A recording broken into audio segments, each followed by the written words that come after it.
Ah ouais?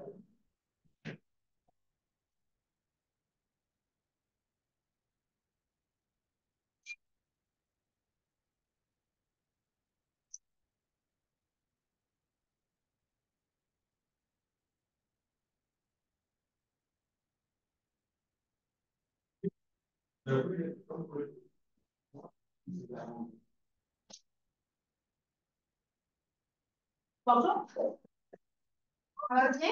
Bien, merci. En santé, la lumière. C'est là, bonjour.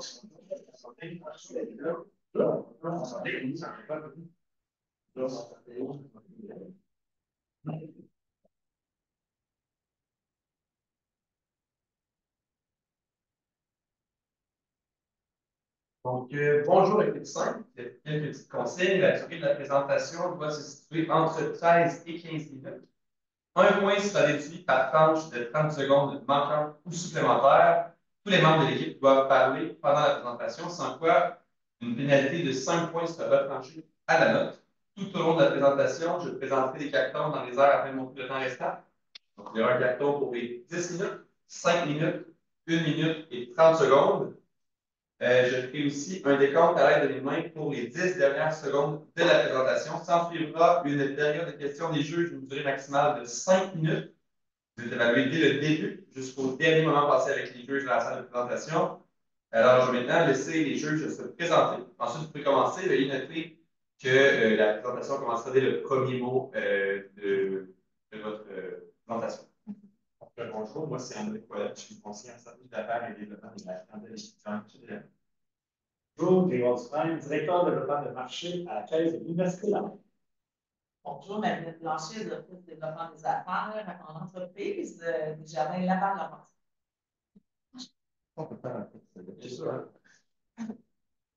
On va venir avec la poubelle sur votre pied, je pense. dans l'autre sens. Ouais. C'est ça. Ouais, c'est ça, excusez, là. Ouais, ça, on dirait que ça revient pas. Bon, ouais. Sinon, je vais juste. Ouais, Simple, simple, facile. ouais, exact. On va le garder proche.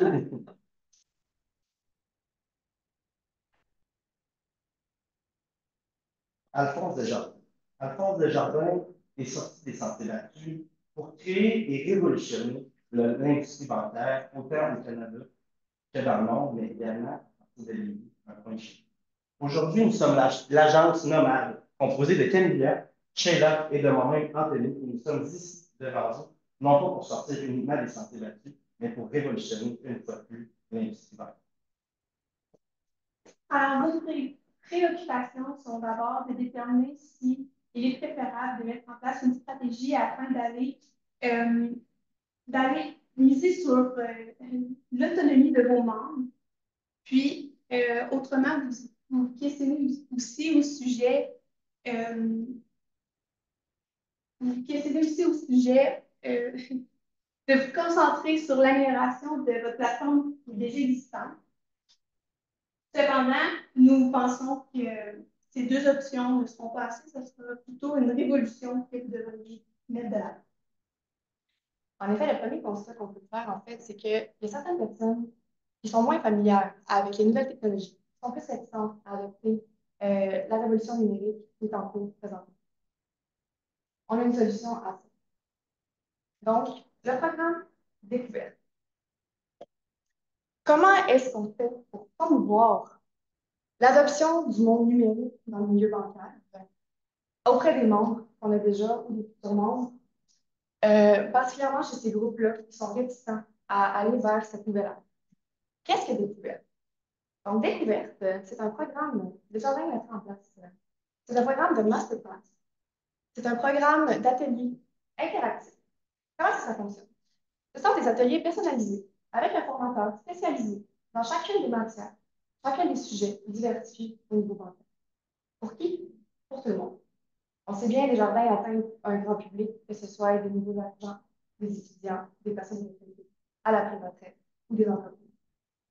Les formateurs seraient des personnes qui sécuriseraient en fait l'avenir numérique, qui proposeraient des des solutions, ainsi que des formations sur comment utiliser et comment faisons-nous pour se diriger vers cette nouvelle ère. Le but derrière tout ça, c'est simple. L'humain derrière le numérique. Donc, ça peut être très insécurisant pour les membres de se diriger vers une autonomie complète. Par contre, pourquoi ça devrait s'arrêter là? On pense que chez Desjardins, c'est important de voir les choses autrement, de sécuriser les membres ou de sécuriser nos futurs membres quant à l'arrivée de cette année. Pourquoi les masterclass? D'où nous vient l'idée? On prend l'exemple d'Apple. Si vous ne savez pas déjà, Apple offre des cours personnalisés sur leur plateforme. Donc, tu peux t'inscrire à un cours avec un formateur. C'est pour tous les âges, pour tous les sujets, tous les appareils. Donc, il offre des cours qui sont très, très spécialisés, où est-ce qu'ils viennent sécuriser les personnes, que ce soit les personnes âgées ou les personnes qui n'ont jamais vu un appareil avant, pour leur montrer comment utiliser ces outils. Donc, de cette façon-là, ils se dirigent vers une autonomie, mais ils sont capables quand même de conserver un excellent service. Donc, de sécuriser et de donner confiance en les membres qui sont déjà ou les personnes qui sont peut-être intéressées à adhérer à ça. En fait, c'est aussi important de conserver la formule simple et intuitive que Desjardins peut offrir. On a par exemple ici une citation qui pourrait être accrocheur et utilisée pour aller capter l'attention de vos membres actuels et possiblement futurs membres.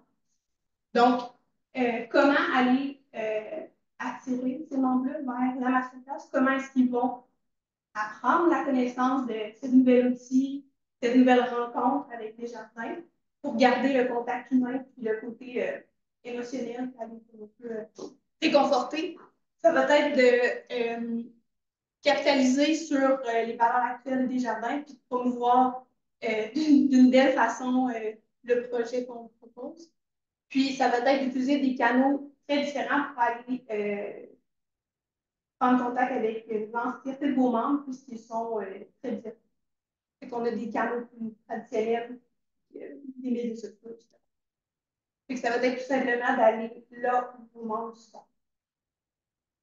Ensuite, une fois que les gens connaissent la masterclass et ils vont, on a aussi le concept de badge qu'on vous propose, ce serait d'intégrer un bonus qui va être qui va renforcer l'envie d'aller là-bas et qui va les récompenser aussi avec des petits avantages, possiblement comme des rabais.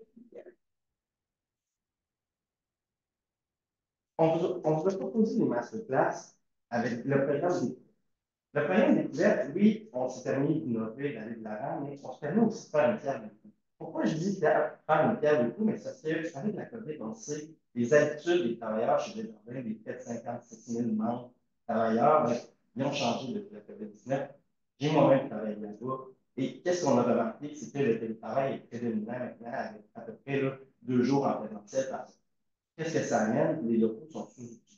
Donc, l'utilisation de ces masterclass permettrait de venir justement combler cet espace-là en créant des espaces collaboratifs, un environnement qui est familier pour vos membres. Vos membres se rendent déjà dans les succursales, dans les caisses populaires, par exemple. On le sait, il y a plusieurs conseillers maintenant qui font des rendez-vous à distance, mais pourquoi pas utiliser cet espace-là, refaire un petit peu des bureaux un petit peu plus collaboratifs. On a pris l'exemple d'Apple, refaire peut-être des tables où est-ce que quelqu'un va pouvoir se connecter, projeter à l'écran, par exemple, accéder, tous les services là, de Desjardins, justement, pour créer un environnement qui est, oui, familier, mais chaleureux aussi, où est-ce que les membres vont se sentir autant de sécurité, mais également en confiance de leurs moyens. Parce qu'évidemment, s'ils se rendent dans ces masterclass-là, c'est pour apprendre. On veut créer un environnement qui va être chaleureux à l'apprentissage. Puis justement, ben, ça va permettre de réduire un petit peu le fardeau financier de Desjardins via la sous-utilisation de ces locaux-là. Ça va peut-être même créer des espaces pour les employés, par exemple, des syndicats ou des choses comme ça, qui peuvent être très intéressantes. Donc, on met de l'avant le fait que pendant les masterclass, ça va vraiment permettre d'accompagner le client. Il va se sentir soutenu, ça va lui permettre d'avoir aussi un sentiment de sécurité. Comme on a dit, on veut garder une solution qui est simple, intuitive, puis on veut vraiment s'assurer que ça se prend juste au client, pour que le client l'intègre dans sa vie avec l'autonomie qu'il va pouvoir acquérir. Et que ça va permettre d'avoir un avantage qui va être vraiment concurrentiel pour Desjardins parce que la transition vers l'ère numérique, etc., ça peut n'en refroidir quelques-uns. C'est comme si vous allez réussir à intégrer la transition, puis bénéficier aussi de l'autre côté des avantages que ça procure. Exact. Puis aussi, si je me permets, le but de ces masterclass, c'est de démontrer la simplicité de vos services numériques. On sait, c'était notre constat, sont sous-utilisés. C'est justement pour ça qu'on est allé vers la campagne pour promouvoir ces services-là afin d'augmenter leur utilisation au lieu, par exemple, d'améliorer les services. Certes, améliorer les services, c'est une excellente option. Toutefois, si on les améliore, les personnes à utiliser ces améliorations-là ne porteront pas le fruit des efforts qui ont été mis dans cette amélioration-là. Puis, justement, qu'est-ce que ça va nous permettre? Ces masterclass-là sont au niveau de démontrer la simplicité et la sécurité qu'utiliser ces services-là. On sait, avec une étude de données, il y a peut-être une réticence parfois à utiliser des services numériques. Toutefois, quand on y va dans la simplicité et la sécurité, on les rassure. Notre but, c'est vraiment de rassurer les membres pour leur montrer qu'à quel point c'est simple, à quel point c'est convivial d'utiliser, par exemple, accéder. Mais ça va permettre de répondre et de renforcer justement leur compréhension dans ces services numériques. Mais là, une question. On a parlé de masterclass. Qui donne ces masterclass-là? On a parlé un petit peu des employés, mais ça permet aussi de répondre à la question comment prévenir la réduction des effectifs si on s'en va vers une transition numérique. C'est quand même la question de l'heure, on ne se le cache pas, mais justement, avec notre programme de masterclass découverte, on va réaffecter les ressources, le capital humain de Desjardins vers la présentation de ces masterclass. Il va y avoir justement la formation pour qu'ils puissent être capables de les donner. Par exemple, il va y avoir des experts de sujet. Exemple, sur autant accéder même, mais certaines fonctionnalités d'accéder, par exemple, des terapes, acheter des placements, consulter, jusqu'à l'opération la plus simple, consulter son solde bancaire, consulter une carte de crédit. Ça peut être difficile, par exemple, pour certaines personnes qui sont moins familières, qui préfèrent se prendre en succursale, mais justement, avec ces personnes-là, on va être capable d'aller justement utiliser ces personnes-là, peut-être en succursale, qui voient leur tâche un petit peu diminuer, mais on va être capable de réallouer ces ressources-là. Puis justement, la formation des employés, ce point-là, qu'est-ce qu'on veut dire par là? Ça va vraiment être par exemple, quelqu'un qui est au comptoir dans la caisse populaire, par exemple, elle voit un petit peu ses tâches diminuer, étant donné que les services numériques prennent une plus grande ampleur, moins d'opérations en sous-personne. Mais cette personne-là, qu'est-ce qu'elle peut faire? Elle peut former justement pour accompagner les personnes ayant suivi la masterclass. Exemple, une personne-là, une dame âgée, qui a un petit peu plus de difficultés, mais qui désire apprendre. Puisqu'on sait que les personnes âgées, avec la COVID, ont été un petit peu forcées d'apprendre avec les technologies. Mais cette personne-là, une fois qu'elle a suivi cette masterclass avec le programme découverte, elle va vouloir aller vers cette autonomie justement numérique-là. Mais si elle désire juste avoir un petit peu de confiance en elle, puis être accompagnée, mais tout en faisant l'opération, elle se diriger au comptoir. Être accompagnée avec une personne, par exemple, pour faire un petit virement interact, par exemple, un de ses tickets pour son cabinet. Ça peut être un exemple aussi simple que ça, mais juste avoir une présence et la sécurité d'esprit de ces personnes-là, je crois que ça vaut son pesant d'or pour ces personnes-là. Et on a laissé un troisième point, c'est aujourd'hui qu'on vous présente l'escouade. Qu'est-ce que l'escouade D? En fait, c'est une équipe dynamique qui va, et nomade, qui va à la rencontre de vos membres, des membres de Desjardins. Où est-ce qu'ils vont se rendre? Ils peuvent aller dans les RPA, par exemple, les écoles et les entreprises. Pourquoi les RPA? On sait que c'est des personnes âgées, mais c'est aussi souvent votre public cible qui utilise de moins en moins. Le moins, en fait, vos services numériques sont les plus réticents, ils aiment beaucoup la vieille façon, la vieille école. Mais si on se rend dans leur milieu de vie, on leur montre d'une manière qui est chaleureuse, qui est sécuritaire, à quel point c'est simple d'utiliser vos services numériques, mais je crois que ça peut vraiment être une manière d'augmenter l'utilisation de ces services.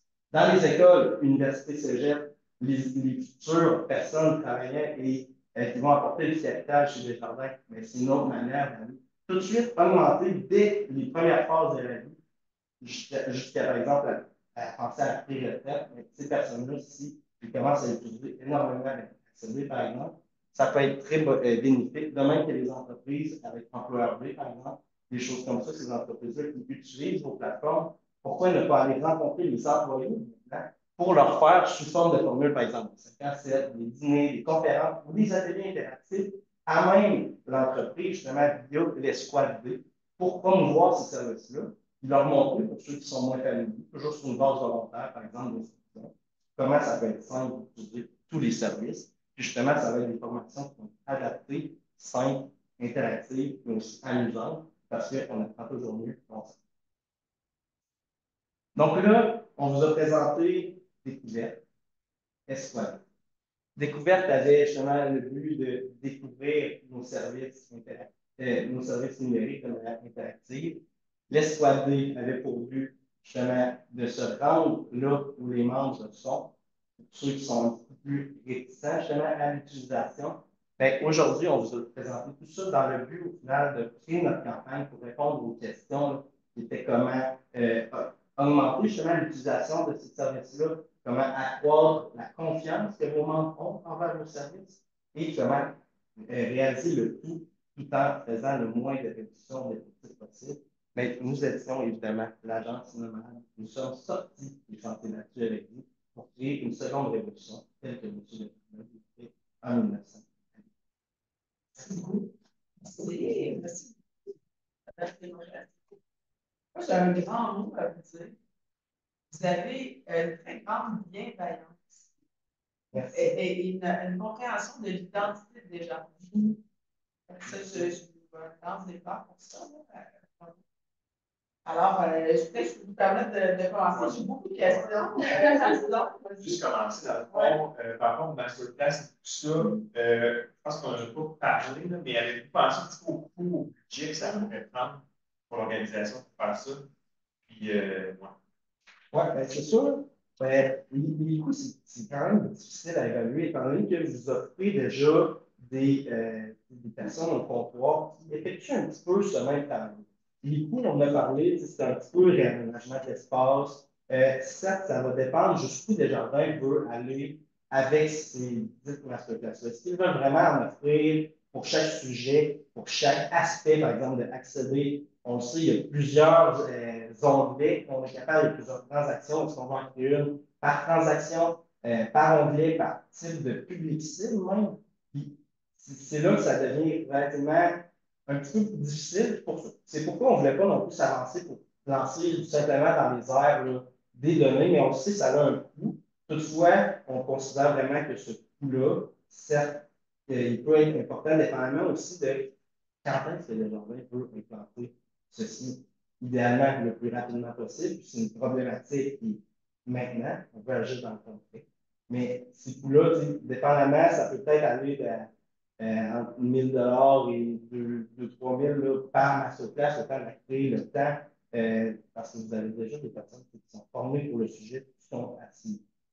Prendre le temps de s'asseoir et voir quel est l'intérêt, quel est le besoin de la personne qui veut y assister. Mais si on y va après ça par sujet, ben, ça va juste dépendre. Si je peux me permettre, c'est qu'au lieu de vous employer ça, vous employer sur l'action, on est réaffecté à la formation. Donc, au lieu de faire par eux-mêmes, au lieu de faire eux-mêmes une action que le membre pourrait faire, c'est de montrer de l'accompagnement par l'utilisation de et c'est plus grand.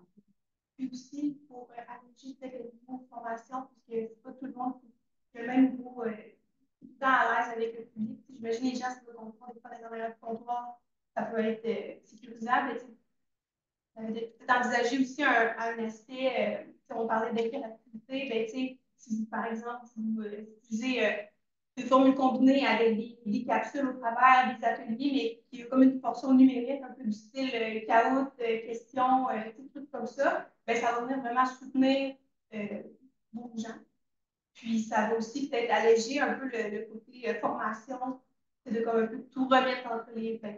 Mais de mettre les mains mettre ça entre les mains de la personne qui est habituellement habituée de faire d'autres choses. Mais là, au moins, c'est vraiment que lui aussi soit accompagné en fait là-dedans. Avoir comme une petite structure. Ben, c'est pas pour une question. Je peux évidemment tourner à l'entour du budget également, comme mon collègue.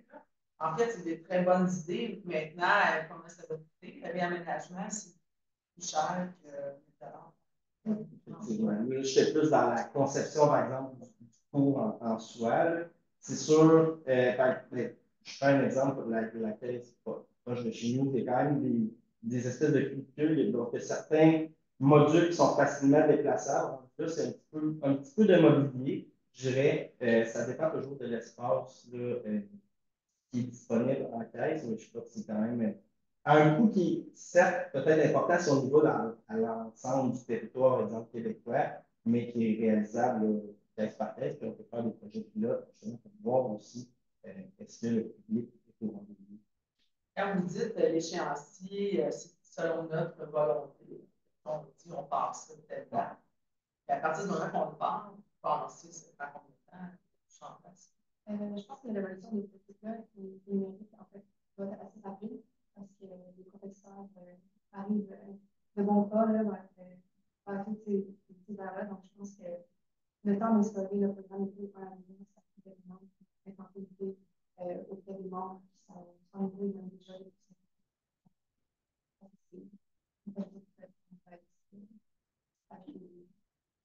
modes de publicité.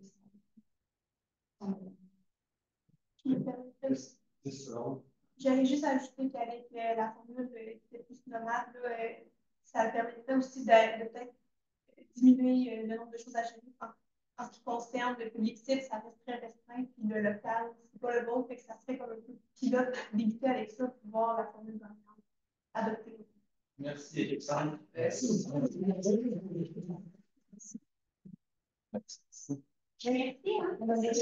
Enchantée. Bonne journée.